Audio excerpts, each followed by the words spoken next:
Muito boa noite, é com muito prazer, com muita alegria que nós começamos mais um programa de Direção Espiritual. Obrigado a você que liga, que participa conosco e que nos dá a oportunidade de hoje estabelecer esta comunhão. Comunhão que acontece pela palavra, pela força da palavra, pela força do testemunho, de muitas vidas que são partilhadas aqui conosco e que se transformam na matéria-prima do nosso programa.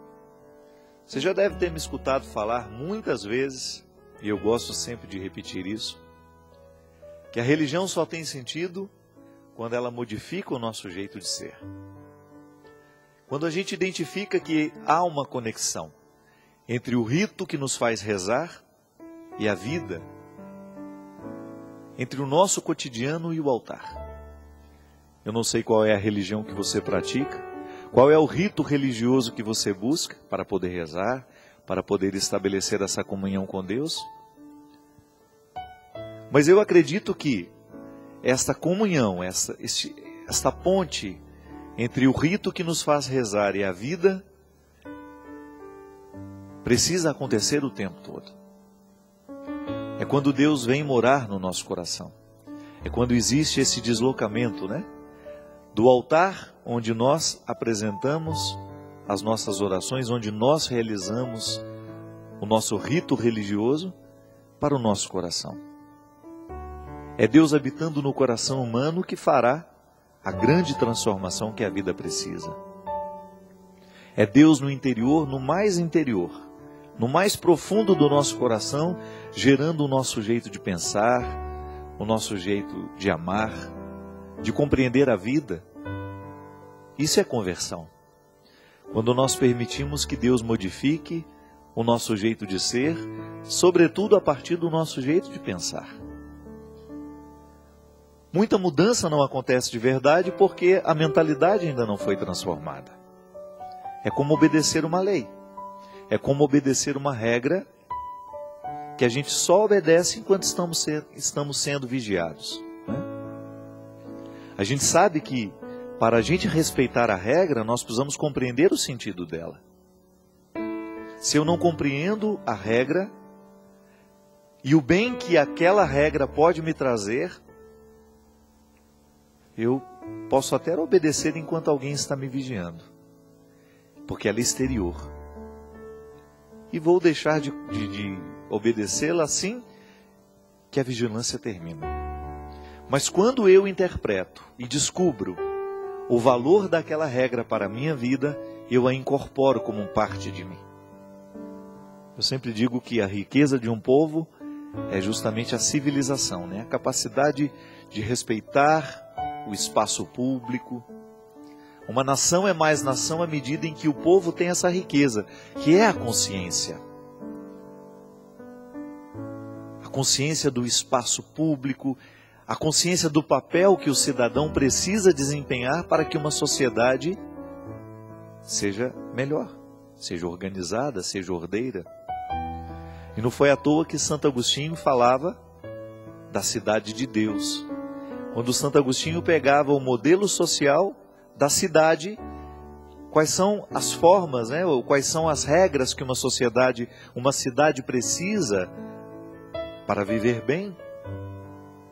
E Santo Agostinho faz essa ponte com a cidade do céu, com a cidade de Deus, como sendo esse estado de espírito que nós precisamos alcançar para que nós tenhamos condições de interferir naquilo que é real, concreto, histórico, a partir de uma esperança que nós alimentamos, que já nos conecta com a eternidade, mas que ao mesmo tempo nos firma com muita responsabilidade na história. É a religião que transforma a vida, As minhas esperanças eternas, as minhas esperanças escatológicas, movem o meu coração para que eu tenha uma postura cada vez mais saudável na concretude da história, do tempo. E essa transformação, minha gente, só pode acontecer quando Deus habita em nós. E é certo que Deus habita todo o coração humano. É certo que Deus escolheu fazer a sua morada entre nós e em nós. Agora, há sempre uma ação humana que pode facilitar ou não essa presença de Deus em nós. Eu gosto de me compreender o tempo todo assim, essa necessidade de retirar os obstáculos que eu, como homem, coloco para a ação de Deus na minha vida. É possível que você também sofra do mesmo mal. Somos todos iguais. Todos nós corremos o risco de colocar obstáculo para a ação de Deus na nossa vida. Então, a nossa responsabilidade, né, e a nossa honestidade passa por aí. A gente precisa se empenhar para ter consciência de todos os obstáculos que estão em nós para a ação de Deus na nossa vida.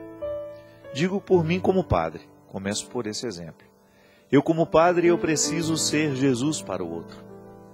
Todo cristão tem esse compromisso, mas o meu ministério me ordenou, eu participo do ministério de Cristo, eu participo do sacerdócio de Jesus e sou convidado a ser neste mundo, nos lugares onde frequento, para os meus amigos, para as pessoas que talvez tenham me visto uma vez na vida ou outra, numa celebração ou no momento sacramental.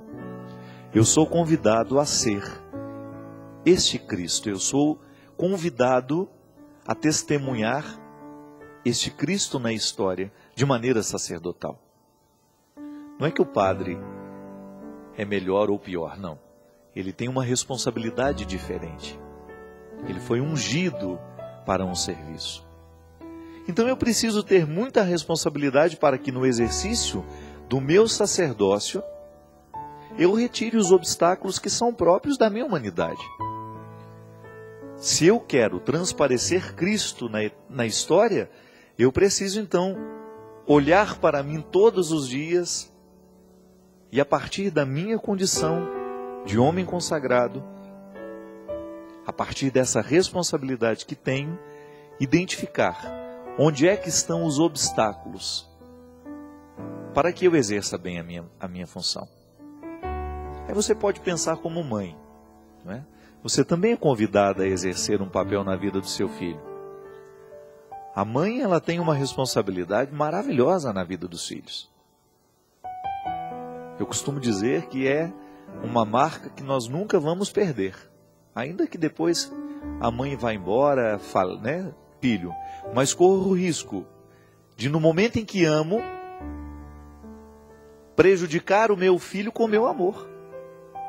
Quando eu não coloco, de repente, quando eu tenho dificuldade de dizer não para ele, quando eu não sou capaz de estabelecer limites que lhe façam crescer, né, a dimensão positiva do limite, é um obstáculo humano. Muitas vezes, por causa de uma insegurança, a mãe tem dificuldade de dizer não ao filho. E quando não diz não, deixa de exercer bem o seu papel de mãe. Porque a boa mãe é aquela que diz sim, mas é aquela que também diz não. É um obstáculo humano que pode impedir o exercício da maternidade. Como pai, a mesma coisa. Você precisa, a partir do momento que coloca um filho no mundo, ficar de olho na maneira como você exerce a sua paternidade. Porque pode haver algum obstáculo colocado por você, ou pela sua própria estrutura humana, né? Pela história que você viveu, que venha lhe dificultar de ser pai, na sua totalidade, nas suas possibilidades. Eu sempre digo isso. Eu tenho muitas possibilidades, você tem muitas possibilidades, mas a gente corre o risco de morrer sem que essas possibilidades virem realidades, porque a gente pode colocar obstáculo. É aquela velha história, alguém convida você, venha me fazer uma visita, e você começa a colocar obstáculo para não ir. Ah, mas você mora muito longe, ah, mas eu tenho trabalhado muito, eu não tenho tido tempo. Claro que se você quiser retirar esses obstáculos, você vai chegar até lá, você vai fazer a visita, você vai procurar. Agora, se você permite que o seu obstáculo já seja uma resposta, você não vai fazer aquilo que deveria, ou que poderia. Nem coloco mais aqui como uma obrigação, não, como possibilidade. A vida é assim. Temos muitas possibilidades que a gente pode morrer sem ter chegado à realização delas, por causa dos obstáculos que a gente coloca. A vida é assim, ela é processual o tempo todo, minha gente. Se nós queremos andar 1000 quilômetros, teremos que dar um passo. 1000 quilômetros começam a ser vencidos quando a gente dá um passo. E para dar um passo na direção desses 1000 quilômetros que nós precisamos andar, o primeiro obstáculo a vencer, o primeiro obstáculo a ser vencido é você acreditar que você pode andar os 1000 quilômetros. Quantas vezes na vida nós ficamos paralisados porque a gente não retira esse obstáculo? A gente não acredita que pode. A gente não acredita que pode realizar, que pode ir além, que pode vencer. E é por isso que a primeira ação de Deus na nossa vida e na vida de todo aquele que se dispõe é colocar fé no coração. Fé nele e fé em nós. Na experiência de você acreditar que ainda existe algo a ser buscado, que ainda existe uma novidade a ser encontrada no meio de tantas antiguidades. De não permitir, de nunca permitir que o já alcançado venha lhe acomodar. Não. Descubra quais são os obstáculos que hoje você tem diante de você, seja capaz de encará-los de frente e vá além. Essa é a postura de todo homem e de toda mulher que não quer permitir, que não quer reificar o seu processo, isso é, tornar pedra, paralisar. Não. A ação de Deus na nossa vida é nos fazer avançar sempre. Só que para a gente avançar, nós precisamos retirar os obstáculos. E quais são os obstáculos que hoje você tem dentro de você? Quais são os obstáculos que hoje estão impedindo de que você vá além, de que você seja um bom pai de família, uma boa mãe de família, bom marido, boa esposa, bom filho, bom amigo, bom funcionário? Quais são os obstáculos que nós estamos trazendo dentro de nós, que nós estamos temendo, que nós não estamos enfrentando e que estão fragilizando as nossas possibilidades? Sabe, minha gente, eu acredito muito na capacitação que Deus faz no coração daquele que se dispõe. É por isso que eu não acredito em gente preguiçosa. Preguiçoso não pode ir muito longe. Preguiçoso quer tudo de mão beijada, preguiçoso quer que o outro faça sempre a manutenção, né? Vem aqui, cuida de mim, faça por mim. Não.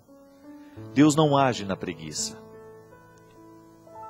Deus age no coração de quem se dispõe a lutar. Nós não podemos nos acomodar. E isso vale para todas as dimensões da vida, viu? Se quiser vencer, tem que estudar, se quiser vencer, tem que trabalhar. Nós não podemos acreditar em fórmulas mágicas, não. A vida vai nos pedir sempre um esforço a mais para a gente poder alcançar os resultados. Deus não vai ter chance na vida de um preguiçoso. A palavra é coragem. Precisamos ter coragem de nos desafiar o tempo todo, porque os obstáculos são muitos. Eu tenho inúmeros obstáculos que eu preciso enfrentar todos os dias para eu ter condições de vencer, de avançar, de superar. Na minha vida pessoal, eu encontro o tempo todo obstáculos que, se eu não tiver disposição de vencê-los, eles vão me vencer. E você também. Se você se acostumar com seus obstáculos, você corre o risco de morrer sem ter experimentado a grandeza que Deus colocou em você. Hoje eu tenho aqui uns seminaristas e alguns padres do Sagrado Coração de Jesus. Nós, como padres, a gente sabe o quanto isso é perigoso dentro do seminário, né? Como o seminário pode nos acomodar. Eu me lembro. E eu ouvia sempre dos bons formadores isso. Não permita que as facilidades se tornem a regra. Me lembro desde o meu tempo lá com o padre Maurício Leão em Lavras, padres que marcaram minha vida. Padre Herculano, meu Deus, se tem uma coisa que eu nunca vou me esquecer do padre Herculano falando para mim, é isso. e nas nossas missas, nas nossas direções espirituais, ele acompanhava a nossa turma. Ele sempre insistiu. O Padre Herculano, para quem não sabe, é um padre nascido na mesma cidade onde eu nasci, em Formiga. Herculano Vaz. Um homem muito capacitado, um homem muito cheio de Deus, um homem muito estudado, psicólogo, né? Que ama a condição humana e que faz uma leitura dela a partir de Deus, a partir do sagrado. E o Padre Herculano sempre dizia isso para nós. Coragem, menino, né? Falava desse jeito, né? Saia da preguiça, tem que rezar, tem que trabalhar. Ou quando a gente apresentava as dificuldades para ele, ele falava, vamos trabalhar isso é moleza para nós. Nunca mais me esqueci deste homem, por quê? Porque ele me ensinou um Deus concreto, que pede o tempo todo a nossa ação. Da mesma maneira como o primeiro milagre que Jesus realizou, ele não fez sozinho. Isso é fantástico. Ele solicitou que aquelas pessoas enchessem as talhas e que trouxessem a água para que pudesse ser transformada em vinho. Por que será que Jesus quis já ter essa pedagogia no seu primeiro milagre? Justamente para nos mostrar que a vida precisa o tempo todo ser respondida por nós. E que a ação de Deus na nossa vida passará o tempo todo por aquilo que nós colaboramos para que a graça aconteça. A graça de Deus sempre tem a supremacia, é sempre maior do que a ação triste, minha gente. Quando você encontra uma pessoa que ela fala tanto de obstáculos, ela tem tantos obstáculos que ela já é um obstáculo, né? E aí ela ainda fica um obstáculo na vida do outro também. Porque o infeliz, aquela pessoa que não se trabalhou, aquela pessoa que se acomodou com seus defeitos, ela vai ser muito pesada para aqueles que estão ao redor dela. Eu sempre digo, né?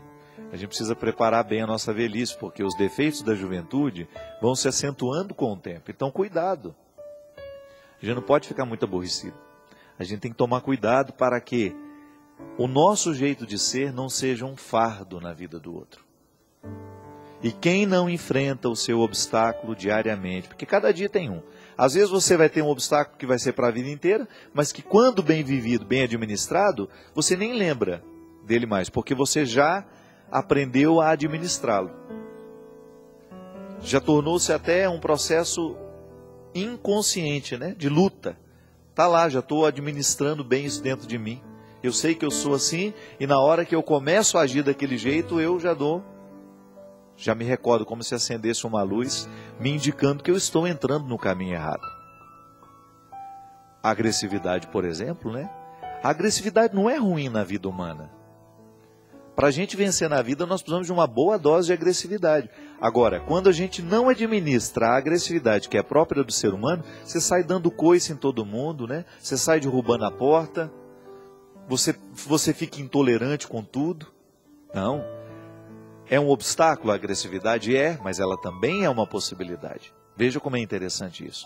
Na condição humana, haverá sempre o lado obscuro da virtude, mas haverá também sempre o lado iluminado do defeito, que você precisa ter a sabedoria de administrar.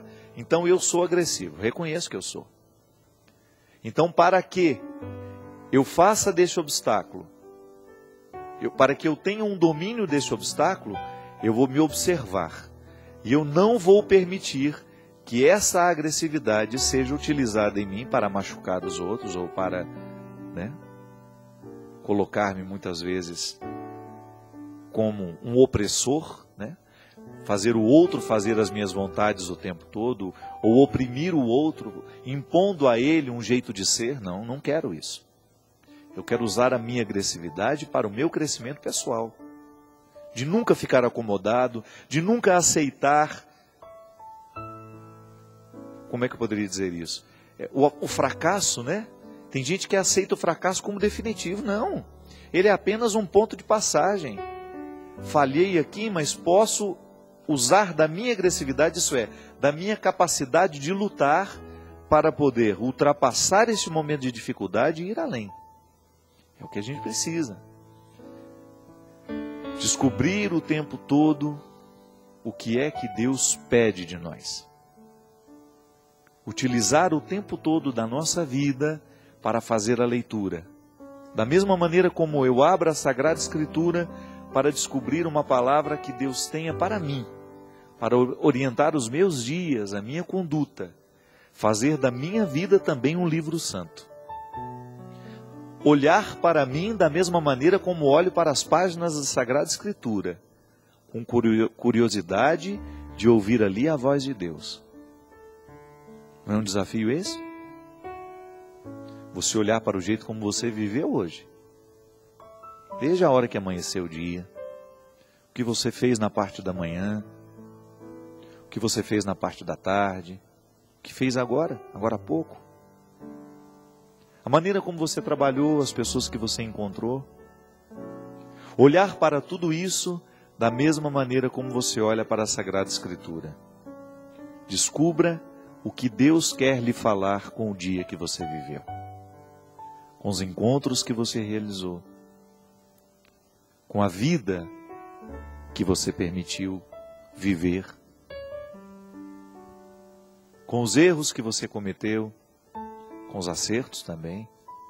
Nós não somos só erros, nós não somos só acertos. Mas identificar nessa vida vivida a voz do Senhor, ali identificar. Ali indicar quais são os obstáculos que você precisa retirar da sua vida e vencê-los, para que amanhã o Senhor possa lhe encontrar bem mais preparado para as suas possibilidades do que estava hoje. Volto a dizer, a ação de Deus na nossa vida é criar possibilidades, sabe? Para que você descubra dentro de você o tempo todo o que ainda é possível. Acho que a gente vive para isso, né? Para tornar possível. Eu, com os meus defeitos, com as minhas qualidades, com os meus limites, com tudo aquilo que faz parte, que abriu possibilidades para Deus. E a partir daquelas possibilidades abertas, muita vida grandiosa, gloriosa, aconteceu. 0 operadora 12 31 86 26 00. Nós vamos para um rápido intervalo, mas a gente já volta com o programa Direção Espiritual.